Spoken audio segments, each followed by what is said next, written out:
Rumah Sakit William Booth Surabaya memutuskan lockdown setelah puluhan tenaga kesehatannya terpapar COVID-19. Lockdown diberlakukan sejak Senin 28 Juni 2021 kemarin. Sebanyak 24 karyawan terpapar COVID-19, 15 orang diantaranya dirawat di RS William Booth Surabaya, 2 di rumah sakit lapangan dan menjalani isolasi mandiri. 9 dari 15 karyawan lainnya terpaksa dirawat di IGD karena ruang isolasi penuh dengan 16 pasien COVID-19. Rumah sakit William Booth memutuskan untuk merujuk pasien ke rumah sakit lainnya dan tidak dapat menerima pasien. Iya, tutup. Tutup kenapa katanya? Katanya sudah dari pemerintah, dari pusat. Tutup ya? Nggak ada. Keputusan lockdown Rumah Sakit William Booth Surabaya ini sebelumnya terlampir dalam surat pemberitahuan yang dibuat pihak rumah sakit kepada Kepala Dinas Kesehatan Kota Surabaya tertanggal 28 Juni 2021. Dalam surat keputusannya, pihak rumah sakit sudah tidak lagi mampu memberikan layanan kesehatan setelah puluhan tenaga kesehatannya terpapar COVID-19.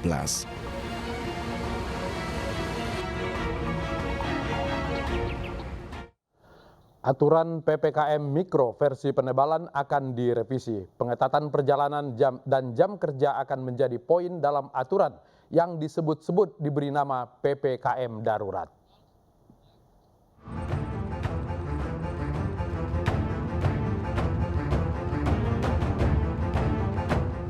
Melonjaknya kasus COVID-19 di beberapa wilayah di Indonesia menjadi ancaman serius. Langkah antisipasi yang dipilih oleh pemerintah adalah dengan menerapkan penguatan pelaksanaan PPKM Mikro yang berlaku sejak 22 Juni hingga 5 Juli 2021. Aturan tersebut kemudian dalam masa penggodokan untuk direvisi, khususnya menyangkut jam operasional pusat perbelanjaan dan mal. Pembaruan aturan penebalan PPKM Mikro ini bertujuan untuk menekan mobilitas guna menekan persebaran virus corona.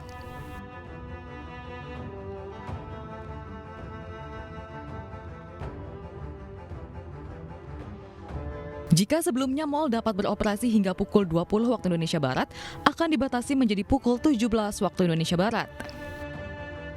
Sejumlah aturan terkait penguatan PPKM Mikro sedikit berbeda dengan PSBB ketat pada April 2020 lalu.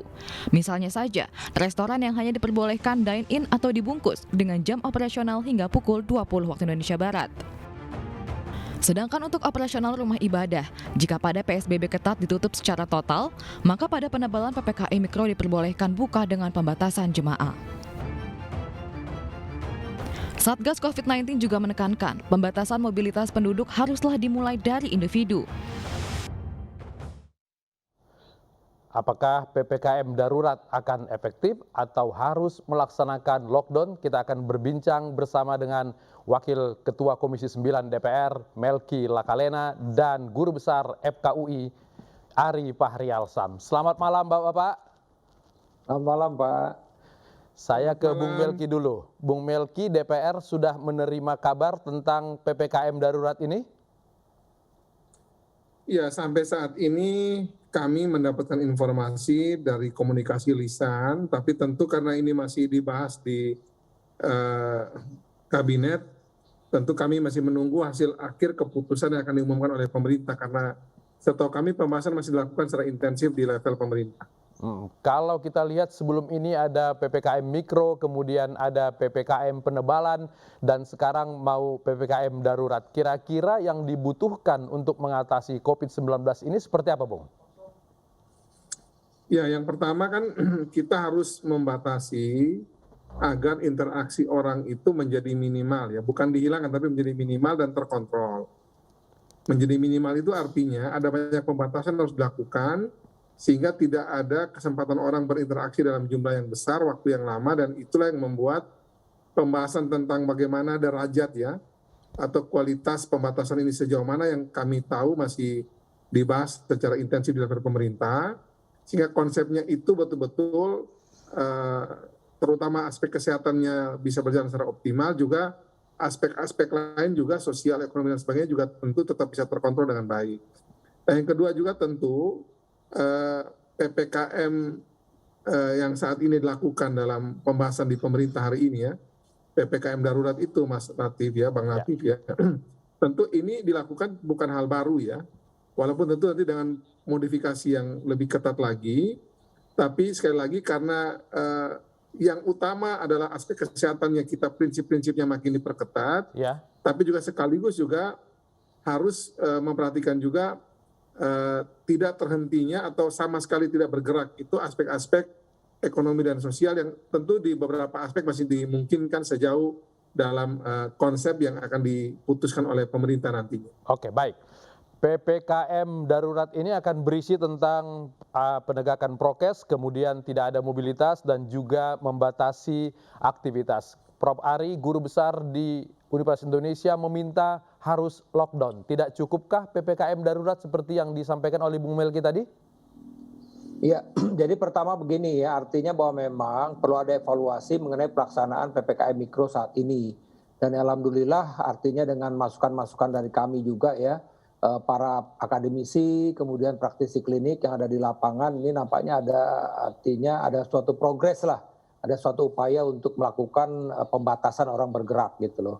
Karena memang ya artinya gambar-gambar yang ditayangkan tadi dan fakta-fakta di kenyataan di lapangan bahwa rumah sakit sudah kewalahan begitu kan, dan dokter-dokter juga banyak yang tumbang. Itu rata-rata rumah sakit besar itu 100 tenaga kesehatannya itu terkonfirmasi positif. Bisa dicek aja satu persatu itu rumah sakit besar tersebut. Itu kan kenyataannya demikian. Dan kemudian kita tahu juga puluhan pasien-pasien menumpuk di IGD untuk menunggu ruang isolasi atau ICU. Bahkan beberapa rumah sakit itu IGD-nya dijadikan ICU begitu. Jadi ini memang sesuatu keadaan yang sudah luar biasa, yang menurut pengamatan kami sebagai seorang praktisi klinik itu memang tertinggi lah dibandingkan Januari, Februari begitu. Jadi tentu upaya yang akan dilakukan pemerintah ini kita apresiasi, artinya pemerintah juga memahami gitu ya bahwa yang selama ini kan artinya ada pertimbangan ekonomi, sosial, politik dan segala macam, dan nampaknya saat ini memang dengan fakta yang ada di lapangan akan ada perubahan, dan kami tentu mengapresiasi ini dan berharap ini cukup efektif karena sekali lagi memang kenyataannya kalau kita lihat lagi di Malaysia, di India itu akhirnya penurunan kasus terjadi ketika dilakukan lockdown secara total. Lockdown atau ada istilahnya complete mobility restriction.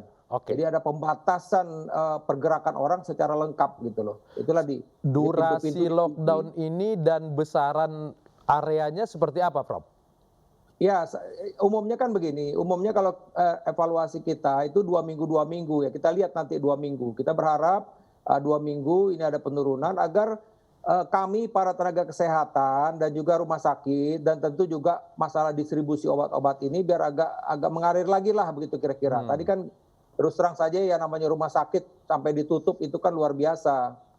Saya rasa bukan mengada-ngada. Kenapa? Karena memang tenaganya tidak ada gitu loh. Ya. Untuk merekrut baru pun kan juga tidak semudah itu untuk mengadakan tenaga. Apalagi ini berhadapan dengan sesuatu penyakit yang luar biasa begitu. Yang artinya tidak semua dokter punya experience untuk menangani pasien-pasien ini. Gitu. Baik, oke. Saya ke Bung Melki. Bung Melki, ini Prof. Ari tadi tinjauannya klinis. Kalau kita mengaitkannya dengan kesehatan teratasi, ekonomi tetap jalan, kira-kira akan seperti apa lockdown atau PPKM darurat yang harus diterapkan saat ini? Sekali lagi saya mau sampaikan ya Bang Latif bahwa penanganan COVID ini dan modifikasi sesuai kondisi lapangan itu kita sudah sering lakukan, dan PPKM skala mikro ini sebenarnya ini sudah tingkat yang ke-11 yang dari waktu ke waktu itu ada banyak modifikasi yang terjadi. Dulu cuma sekian provinsi, sekian kabupaten, sekarang sudah menjangkau seluruh provinsi Indonesia dan seterusnya. Itu tetap dilakukan proses pemantauan berdasarkan efektivitas dan juga kemampuan dan kapasitas lapangan, sehingga antara pencegahan maupun penanganan kasus dan kekuatan kita untuk memobilisasi semua potensi untuk menangani COVID-19 ini juga tetap bisa berjalan dengan baik. Nah, sejauh informasi yang kami peroleh tadi, memang pembahasan tentang ini walaupun saya juga lihat di berbagai media sudah bocor ya, berbagai informasi yang beredar, saya tetap tidak mau merespon tentang terkait PPKM darurat ini menjadi sebuah respon yang terlalu dalam apabila ini belum menjadi pengumuman pemerintah. Karena di pemerintah ini masih ada pembahasan yang detail soal hal ini. Baik. Nah, tapi saya tertarik yang tadi Prof. Ari sampaikan begini, terkait dengan soal menyangkut kapasitas atau kemampuan fasilitas kesehatan kita ya, rumah sakit terutama, rujukan COVID, termasuk juga kalau kita bicara sekarang ini bukan cuma rumah sakit rujukan COVID, yang tidak rujukan COVID juga hari ini memang terpaksa juga urus COVID, karena tidak ada pilihan ini. Yang harusnya tidak urus COVID, sekarang juga harus urus COVID. Bahkan di beberapa daerah, saya kebetulan lagi di Sorong ya, lagi di Papua Barat saat ini, itu juga di beberapa kecamatan di sini, itu puskesmas pun terpaksa juga menangani. Karena juga dia tidak mungkin dibawa ke rumah sakit, karena Baik, di sini letaknya berjauh. Nah inilah menurut saya Pak Bang Latif ya, kita mesti berbagi tugas dalam kondisi darurat saat ini. Perlu, tadi saya setuju dari Prof. Ari bahwa kita perlu bersama-sama bersinergi dengan kekuatan tenaga kesehatan yang kita miliki ini dan berbagai pendukung yang lain yang kita miliki saat ini, bagaimana kita membagi agar di berbagai tahapan penanganan COVID saat ini, baik pada aspek di hulu pencegahan, testing, tracing, dan sebagainya itu, prokes yang harus ketat, sampai pada level hilir nantinya itu harus dibagi dengan baik, apakah di inflasi terpusat bagaimana kita tangani, mulai dari level RT, RW, dusun kampung, desa kelurahan, sampai di terpusat di tingkat kabupaten, kota, provinsi, sampai pada level rumah sakit. Nah, ini yang perlu kita atur pembagian distribusi kekuatan kita, sehingga bisa menangani ini semua dengan baik. Baik. Prof. Ari, usulan untuk lockdown ini juga pernah disampaikan oleh guru besar pada Maret 2020. Kalau mengaca pada tahun saat itu dan saat sekarang ini, sebetulnya COVID ini jauh lebih parah atau sama dengan yang lalu, Prof? Ya, jadi waktu itu kan terus terang yang masih terkena itu kan beberapa kota besar, terutama Jakarta ya. Jadi artinya kita melihat bahwa memang kan kondisi saat itu beda lah, kita tidak bisa samakan ya. Saat itu di mana APD juga terbatas ya, obat-obatan kan waktu itu juga saya masih ingat itu baru ada oseltamivir ya, favipiravir belum ada, remdesivir juga belum ada. Artinya boleh bilang obat-obat yang ada itu tidak sebaik yang ada obat yang sekarang begitu ya. Kemudian juga ketersediaan ICU juga terbatas ya. Saat itu juga kita istilahnya terkaget-kaget lah. Oleh karena itu makanya waktu itu himbauan untuk lockdown itu tujuannya adalah biar ini diatur dulu ini kondisi rumah sakit ini biar rapih gitu ya kan. Karena walaupun bagaimana rumah sakit ini kan ada juga pasien-pasien yang berobat yang non-COVID begitu. Alhamdulillah waktu itu keputusannya adalah PSBB. Jadi saya rasa itu juga upaya yang memang pemerintah merespon apa-apa yang menjadi masukan dari kami, melakukan PSBB, dan kita bisa lihat waktu itu ketika PSBB ini memberikan kesempatan kami itu menata diri, para dokter ini menata diri, kemudian kita segera melakukan pelatihan-pelatihan, bagaimana memanage pasien-pasien ini, bagaimana rumah sakit juga mengatur diri, ini dipisahkan, ini untuk pasien COVID dan segala macam. Dan Prof, itu terus terang saja menolong. Gitu. Baik, Prof. Dan ini, kalau kita lihat sekarang PPKM darurat itu agak-agak mirip dengan PSBB. Cukupkah itu atau memang harus lockdown seperti yang diminta guru besar? Ya, saya bilang bahwa ini harus ada peningkatan dari yang saat ini gitu. Jadi artinya kita agar ada keleluasaan lah sedikit untuk kita mengatur para tenaga ini. Ini kan saya mesti bilang bahwa vaksin memang cukup efektif. Artinya apa? Bahwa saya bilang tadi ada seratusan misalnya di rumah sakit umum besar tenaga kesehatan yang terkonfirmasi positif. Tapi umumnya mereka gejala ringan. Jadi kita berharap ini teman-teman ini seminggu 2 minggu sudah balik lagi ke rumah sakit. Karena itu tuh. Jadi dalam kondisi seperti ini kasih napas kami 2 minggu agar kami mempersiapkan diri lagi, kami balik lagi ke rumah sakit. Bung Melki, bisa meminta pemerintah untuk melakukan yang lebih ketat daripada saat ini? Yang tadi sudah disampaikan itu sebenarnya sudah mulai direspon ya. Jadi kalau kita lihat kualitas pembatasan sosial hari ini, yang namanya PPKM skala mikro itu, dari waktu ke waktu sebenarnya ada peningkatan kualitas pembatasan yang makin lama makin ketat itu. Ya memang ini soal istilah ya. Kalau PPKM skala mikro biasa, soal lockdown, sekarang PPKM darurat yang jadi wacana yang belum diputuskan ya. Tapi intinya begini, kan virus ini menyebar melalui manusia. Kalau manusia itu dibatasi pergerakan dan pertemuannya, sebenarnya juga membatasi untuk virus bisa menyebar. Nah cuma sekarang bagaimana mengontrol agar pergerakan manusia yang terbatas ini itu betul-betul dipastikan tidak membawa penyakit. Itulah kenapa kemudian protokol kesehatan ketat itu sangat betul-betul tidak pernah kena kompromi. Tidak perlu yang tidak pakai masker saja itu dikasih denda yang besar, keras gitu. Dikasih yang betul-betul melanggar protokol kesehatan dikasih denda. Jadi Nah, itu yang menurut saya sekarang ini kualitas pelaksanaan PPKM skala mikro yang dulunya mungkin kita tanda kutip ya agak longgar, mungkin sekarang lebih ketat lagi diberlakukan. Jadi tinggal Kemudian penerapannya di lapangan ya Bung ya? Oke. Betul, orang di lapangan juga tidak gampang untuk kemudian bergerak sesuka hati mereka itu. Baik, Bung Melki Lakalena dan Prof. Ari Fahrial, terima kasih sudah bergabung di iNews Prime. Selamat malam. Akibat salah paham takut diswab, rumah bidan di Bangkalan Madura digeruduk warga. Kami segera kembali.